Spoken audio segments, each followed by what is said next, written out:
Hi, I'm Marty Cohn, and this is BCTV's Meet the Candidates 2020, sponsored in part by Brattleboro Savings and Loan. This series affords you an opportunity to hear from folks running for elected office. Today, our guest is Lieutenant Governor David Zuckerman, the Progressive Party and Democratic Party candidate for Vermont governor. Welcome, Lieutenant Governor Zuckerman. Well, thank you for having me, Marty. I appreciate the opportunity. All right, great. Well, I know you're a busy guy, so let's delve right in. First question, why are you seeking the office of governor? Well, there's a number of reasons, but as I was thinking about it last summer and fall and contemplating sort of what are the issues out there that our folks are really struggling with. And even though at that time the economy was relatively good, we still had real struggles for working people all across the state, but particularly in our rural areas. And we also really were not taking on the climate crisis in the way that we ought to when thinking about our kids, when thinking about their future, our grandkids, and our farming and our rural economy, which really is very natural resource based, whether it's annual farming and or forestry and silviculture. The climate crisis is not insignificant, fall foliage and so forth. And as the fall wore on and the international and national science and news became more and more clear that we do not have much time to wait, even though folks said politically, well, you probably would have a better chance in winning in 2 more years. Governor Scott might not run again. For me, I've always served with doing what I can in the moment as best I can, and that's to work for and bring forth issues to help struggling Vermonters and help our rural economy rebuild and be more resilient, and to tackle the climate crisis really came to the forefront. And so I decided to run. Fantastic. Okay. So next question would be, what sets you apart from the other candidates who are running for governor? Well, primarily it's myself and Governor Scott. There's some few other people on the ballot, but in terms of really differentiating, I think the current governor, I first want to compliment him, and I've done this throughout the campaign with respect to the overall handling of COVID. I think really a lot of credit goes out to Dr. Levine, who has just been an amazingly steady hand, really looking at the research and the science as it comes in. And I actually have stated clearly that if he would be willing to stay on, if I were to beat Governor Scott, I would like him to stay on. And when I talked to him the other day, he said he really intends to stay on through the duration of the COVID crisis. And so in that regard, I want to thank the governor. I also think the people of Vermont deserve a lot of credit. We're fortunate that we're a very rural state. We don't have dense urban areas. And, even sadly at one of our few sports events, that led to some of the early deaths, including a former colleague, Bernie Juskowitz. So, clearly we had our challenges, but we're fortunate. We're rural. We have a very community-minded population that the minute things came about, we were wearing masks, we were spatially distancing, and we really worked hard to reduce the spread. And Vermont is doing some of the best in the country. So hats off to the governor, Dr. Levine, and the population of Vermont. However, there's a lot of other things going on, and we need to be able to tap our head and rub our belly at the same time. And the governor deserves credit for holding a steady hand at the wheel for the last 4 years, but the economy was good. I think it's not as hard to be a good governor when revenues keep coming in higher than projected, when the state's able to provide services without the hard decisions.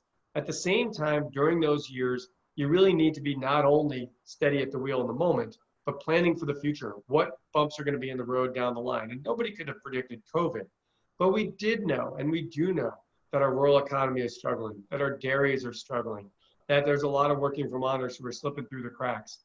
And where I would be different from the governor is the minimum wage. He's vetoed it twice. The first one, had it been in effect, our minimum wage workers today would be getting $1 more an hour than they are right now. Those are the essential workers that we've been unable to get hazard pay for and are now called essential by the governor and others. But why weren't they essential enough to get an added raise a couple of years ago in that legislation? So the governor vetoed those bills. I would try to move with steps towards a stronger minimum wage that would actually afford people the opportunity to live in this state and have dignity in their lives and not have to work 60 and 70 hours a week just to put food on the table and pay their basic bills. he vetoed paid family leave. That's an issue that, had it been in effect, would have reduced some of the pressure on the unemployment system, which we know had a huge backlog and huge problems when the COVID unemployment situation started.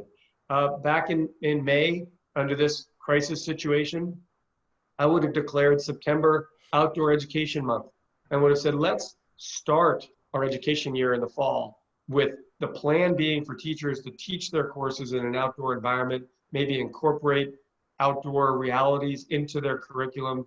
And that way we would have an added month to really do more work retrofitting our schools with touchless facilities, doors and bathroom facilities and water fountains, as well as giving the teachers an extra month to plan for remote learning if we need it, which obviously many schools are applying that as schools start on the 8th, which as we record this is today. My daughter's first day of school is today. People are really concerned about that. And I wouldn't have vetoed the 24-hour waiting period that the governor vetoed with respect to guns. So we, here he signed a landmark bill a few years ago, but now we have it's not going to take anybody's gun away, but it's going to help make sure folks don't do spur of the moment either domestic violence and or suicide by that 24-hour waiting period for purchasing a gun. And I know someone who unfortunately that was an issue for. And so I think we need to take those steps, not by taking people's guns away, but by just having those precautionary steps in place. And finally, he vetoed the Toxics Act that would have been helped for people that are exposed to toxic chemicals that companies knowingly released and knew were toxic, like PFOA and PFAS over to the west in Bennington County from your area and then scattered around the state, that in the future, chemical companies would be responsible for the pollution that they potentially put people's harm in way. And then the final issue that I think is really quite different for us is climate crisis. I would do a Green Mountain New Deal or something with other New England states, looking at the wealthiest Vermonters who have received a huge tax break from the Trump administration tax cuts. None of that money is really being spent in Vermont. It's being invested in Wall Street. But if we took half that money and we put it into broadband, we put it into affordable housing in our village centers, we put it into weatherizing low-income folks and fixed-income seniors' homes, we would be helping build the economy, putting people to work, and reducing our climate footprint, and now helping with school opportunities with all the remote learning challenges that people are having. So I think it's really about vision and planning and working towards the future while taking care of the present, not just laissez-faire, steady as she goes kind of governance, which, the governor's done fine at, but really isn't building in resiliency. We could be doing, regenerative agriculture incentives and really building our economy for the future. So if you're elected, what would be your top 2 priorities? Well, I appreciate the question. Ultimately as governor, you've got to juggle a lot more than 2 things at once. But I would say the rural economy and struggling Vermonters, and that includes a wide range of things. It includes investing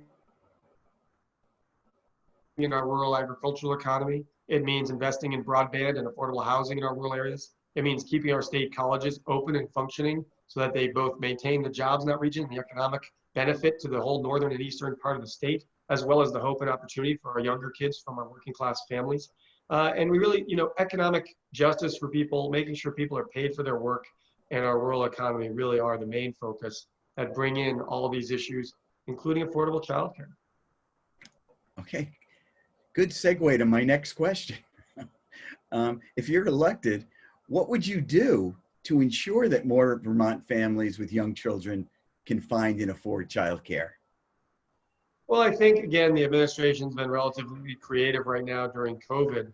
We potentially have space in our schools that have had declining populations, but we also have to work with our child care providers to figure out how to really make their facilities functioning and capable under the COVID situation, and with the economic resources to keep their folks paid.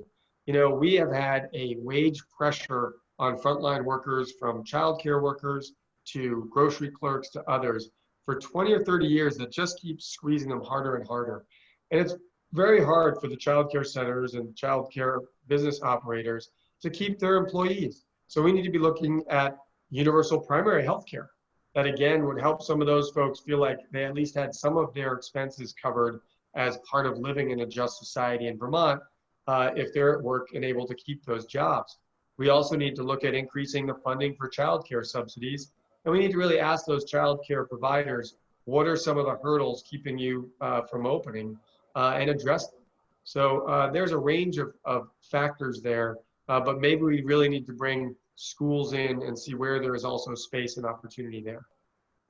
All right, so now I'm going to ask you about the other end of the age spectrum, because recent reports indicate that seniors in Vermont face one of the highest rates of financial insecurity in the nation. How do you think we could make life for seniors more affordable? Well, I think that comes right back to what I was talking about before. With the Green Mountain New Deal investing in weatherizing fixed income seniors' homes, we can lower their bills right away. The day that your house gets weatherized, your bills go down. So that is a big piece of where I would put some of our economic development money, because it does two things. It puts people to work and it saves struggling Vermonters and fixed income seniors money. You know, we need to make sure it's very clear that seniors staying in their homes is both more cost effective and leads to better health outcomes and better quality of life. So we need to look at whether we can expand and promote home share. We need to look at weatherizing people's homes, and we need to make sure that food is available. And Vermont just started the Everybody Eats program with some CARES money to keep our restaurants going and keep their employees working, making 18,000 meals a week. Well, maybe we should expand that and make sure that our fixed income folks, our seniors, are getting the meals they need, their homes weatherized, and safe living conditions. Okay, so now something I've done a lot of reading about visions for Vermont, and it's something that we haven't really talked a lot about in terms of having a vision for Vermont. So what would be your vision for Vermont in a post-COVID world? Well, in a post-COVID world, I would like to see our small town villages revitalized with that investment in affordable housing, with that investment in broadband, where people could live and work in their communities, which means they would then go out at noon for a sandwich or a coffee at their local coffee shop, which would be another business in town. So if you have the critical mass in our towns and villages with more people living and working in our villages, that would be helpful. I also envision a revitalized agricultural community. We actually have seen a huge growth in our smaller diversified farms in Vermont over the last 20 years. Unfortunately, we've also seen a decline in the number of dairies. I would like to see our dairy farms be revitalized, whether it's through a Vermont brand of milk or supporting them through regenerative agriculture payments, where they're not only getting better pay for their milk, but they would also be rebuilding the soil for future generations, reducing the water runoff, because the soil with more carbon in it will hold more moisture in those heavy rains that we now get. So it would be a village-centered economy that allows people to live and work in place and not have to drive as much to faraway places to get work, but still some commuting, so you'd have work in person as well. But we need a situation where people have affordable housing, have decent paying jobs, and have good schools. And we have good schools.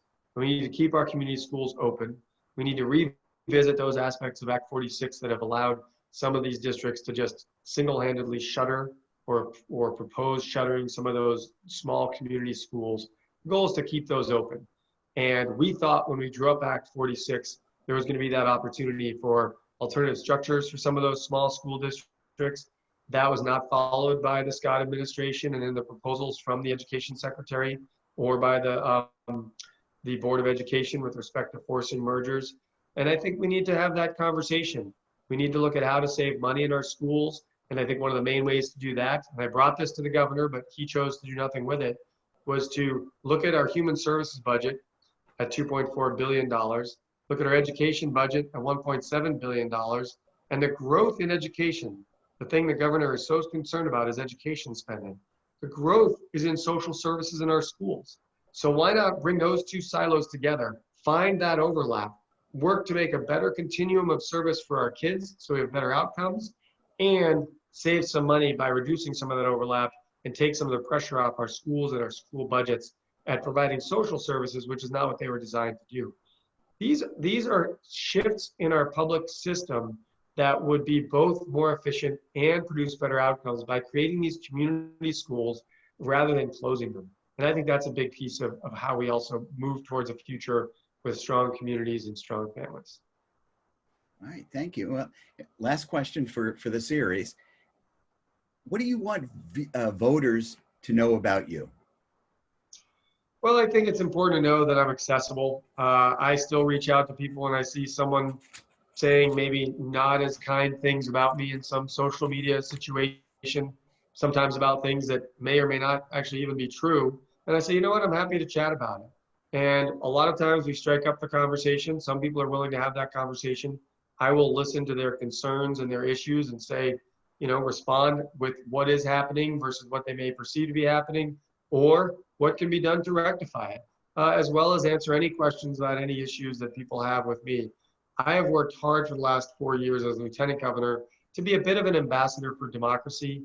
Under this president, we've seen huge division under Congress. Just the divide in Washington is so severe.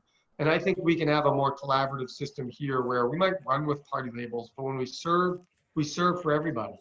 And that's what was a little frustrating for me with the governor. Right after we got elected in 2016, he said to me, I'm not going to include you in anything that I do. You're going to do your thing, I'm going to do mine. And I did have one 30-minute meeting with him in the summer of 2017. In fact, the only meeting we've had face-to-face, where I requested a meeting with him to say, we can do better than what's happening in Washington. You and I can show people how we can work together. He regularly says working together is critical, and yet he actually has not worked with me in any way. And the ideas and issues I brought, I thought were collaborative issues. They weren't, David Zuckerman issues or Phil Scott issues, but they were Vermont issues. And he never responded even in those meetings. And that was frustrating. And another frustrating factor for me was with respect to COVID. In the first week or so, when everything was chaotic, nobody knew what was going to happen. I was getting ready to leave the State House, and I reached out to the governor's people and said, I'm going by Waterbury. I'd be more than happy to stand with the governor in solidarity in this difficult time to show that regardless of party, we're going to get through COVID together. We're going to keep families healthy together. We're going to keep people's economics as whole as possible. We're going to try to create as good a society from both a governmental perspective and a mutual aid perspective and an individual fortitude perspective. And I'm willing to stand with the governor while he presents that information to the general public. And I was told that wouldn't be necessary. They had all the speakers they wanted. And I said, well, I didn't ask to speak. I simply asked to stand there in solidarity with the governor to show that we are all in this together. And through all of COVID, I have not been included in any updates and any briefings. And I asked to be, because one of the things the governor has said is prepare for the worst and hope for the best. And I would argue that preparing for the worst would mean including having succession planning well set up in case something happened, knock on wood, we don't want that to happen. But if something were to happen to our governor, I should be as up to speed on all the goings on of government as we are going through this crisis. And I think a lot of people would feel that Phil's a decent guy and I'm a decent guy and we could do that together. I thought we could, but his people and the governor, when I reached out and said, can you tell me when the meetings are so I can attend? He declined to do so. So I think people ought to know that about me in terms of how I would govern. I would include voices at the table that are different than my own to make sure we hear from all corners of the state and all perspectives of the state. Lieutenant Governor David Zuckerman, the Progressive Party and Democratic Party candidate for Vermont governor, thanks for being on the show. You can learn more about his campaign by going to his campaign website, Zuckerman for Vermont. That's zuckermanforvt.com. The general election is Tuesday, November 3rd. Remember, you could vote early in person, you could vote absentee by mail, you could vote absentee hand delivered, or vote at home on election day. Whichever way works for you, please vote. Thanks for watching Meet the Candidates 2020, sponsored in part by Brattleboro Savings and Loan. I'm Marty Cohn. Stay healthy.